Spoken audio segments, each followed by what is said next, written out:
a broken chair, a torn coat, a machine that sputters, jams, and stops. In most of the modern world, that's the end of the story. But in Amish country, that's often where the story begins. Because to the Amish, a broken thing is not always a reason to replace it. Sometimes, it's an invitation to understand it. That difference may sound small. It isn't. It opens a window into an entire way of life, one built around patience, restraint, craftsmanship, and a very different definition of progress. The Amish are often described as people who reject modern life. But that description is too simple, and honestly, too lazy. The deeper truth is more interesting. The Amish do not just say no to certain technologies. They ask a harder question first. What will this tool do to our families, our habits, our attention, and our community if we let it in? And hidden inside that question is another one, quieter but just as radical. When something breaks, do we really need a new thing, or do we need a better relationship with the old one? As of 2025, the Amish population in North America is estimated at 410,955, living across 32 U.S. states and 3 Canadian provinces. Their population has grown by about 233,000 since 2000, and much of that growth has happened while the rest of the industrial world moved even deeper into speed, convenience, and replacement culture. That contrast is part of what makes the Amish so compelling to outsiders. They are not relics from another century. They are a living community making deliberate choices inside this one. And this is where things begin to change. Because this story is not really about barns, bonnets, or buggies. It is about values made visible through objects. It is about what happens when a society decides that maintenance matters as much as acquisition. It is about why repair, in Amish life, is not just a practical skill. It is a moral habit. To understand that, it helps to begin with the world outside Amish country. We live in a civilization of replacements. Phones are sealed shut. Appliances are cheaper to discard than to fix. Furniture arrives flat-packed, survives a few years, and quietly loosens into landfill.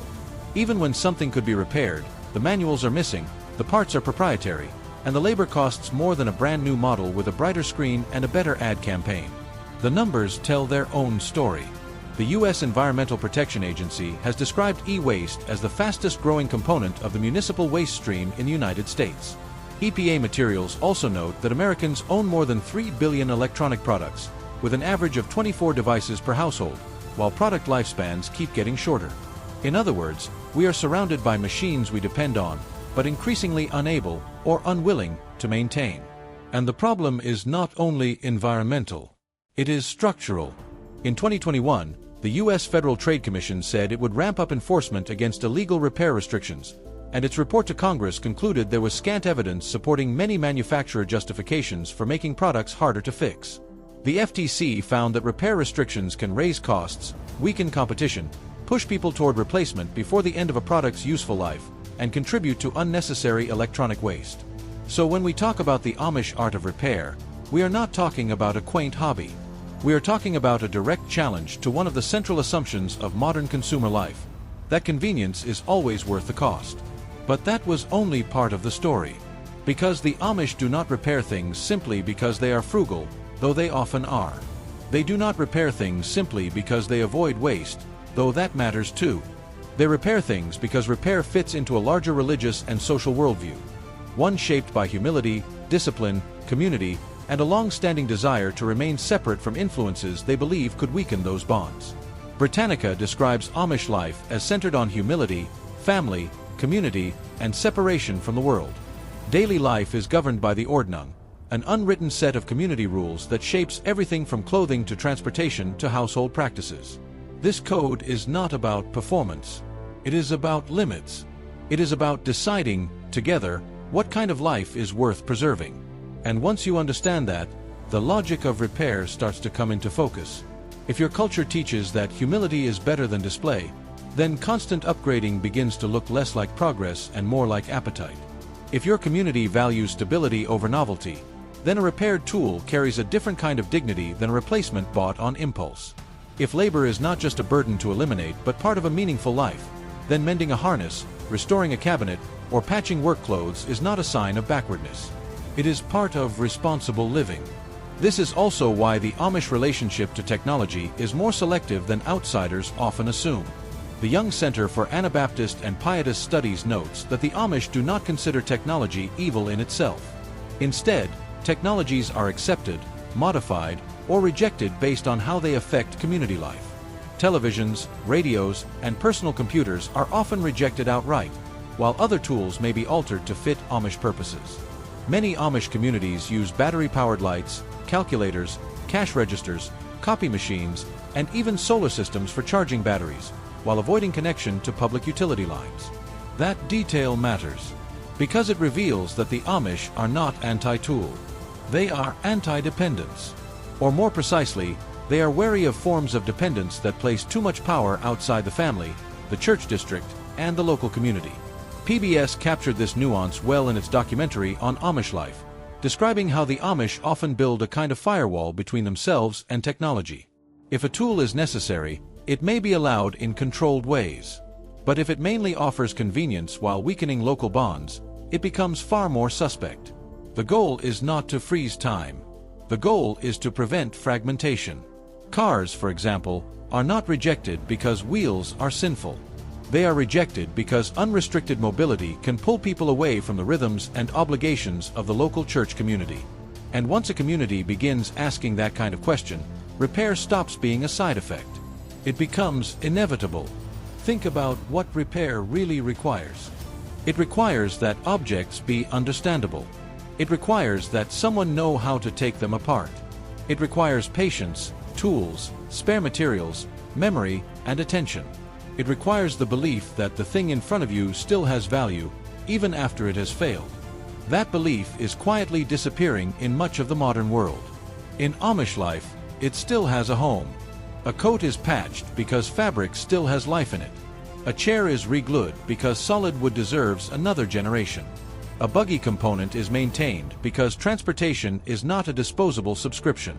A machine is adapted because replacing it outright may create more dependence than the community wants. The exact forms vary between settlements, and not every Amish group draws the line in the same place. But the instinct is consistent: preserve function, preserve dignity, preserve local control. What makes this even more interesting is that repair in Amish communities is rarely just about objects. It is about people teaching people. A repair culture cannot exist without memory. Someone has to know how a hinge was fitted, how a wheel was trued, how a table joint was cut, how leather was stitched, how a cracked handle can be replaced instead of discarded. In a highly disposable society, those micro skills vanish quickly. In a community where maintenance is normal, they remain visible.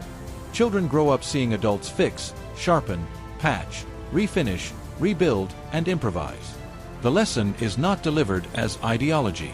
It is absorbed as atmosphere. That may be one of the most powerful things the Amish preserve, not merely old techniques, but the expectation that useful knowledge should circulate close to home. And that circulation became even more important as Amish economic life changed. PBS notes that 50 years ago, nearly all Amish supported themselves through farming, while today fewer than half do. Rising land prices and limited farmland pushed many Amish into small businesses, workshops, and specialized trades. That shift matters because it expanded the world of Amish craftsmanship beyond the farm and into furniture making, construction, mechanical work, quilting, food production, and a wide range of local enterprises. In other words, repair did not disappear when the economy changed. In many ways, it became more central. A culture of repair supports exactly the kinds of businesses that thrive when communities prize durability. If people believe things should last, then there is value not only in making them well, but in maintaining them well. A durable world creates room for local craftspeople. A disposable world concentrates power in distant manufacturers. That contrast brings us to something deeper than economics. Repair changes your relationship to time. When you expect to replace something, you experience it differently. You tolerate fragility. You accept short lifespans. You become less invested in understanding the object because the object is temporary by design. But when you expect to maintain something, time slows down. The table is no longer just a purchase. It becomes a surface that will age with the family. The tool becomes something that can be cared for. The garment becomes something worthy of mending instead of hiding. This may be one reason Amish-made goods, especially furniture, have such a strong reputation in the broader American imagination. Whether every piece lives up to the myth is beside the point. The myth exists because many people can still recognize, instinctively, the difference between something made to survive and something made to sell.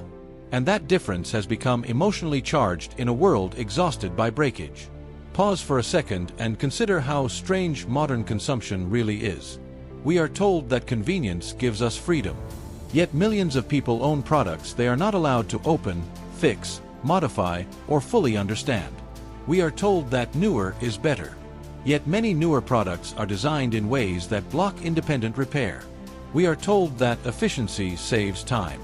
Yet we spend enormous amounts of time earning money to replace things that did not need to die so young in the first place. By contrast, repair asks for effort up front, but often gives something subtler back: competence, continuity, and a feeling that the world around you is not entirely beyond your hands. Even mainstream repair advocates now frame the issue in those terms. iFixit argues that repairability depends not just on design, but on the entire ecosystem around a product. Access to parts, tools, documentation, and software without artificial barriers. The organization cites estimates that Americans could save tens of billions of dollars annually by repairing rather than replacing some common household products, and points to research suggesting that repair can dramatically reduce waste and greenhouse gas emissions compared to replacement. The Amish, of course, did not arrive at repair because of climate policy or consumer rights activism. They arrived at it through theology, tradition, and communal discipline. But that is exactly why their example feels so powerful. They remind us that repair is not only a technical issue, it is a cultural one. You can pass all the right to repair laws in the world, and they matter.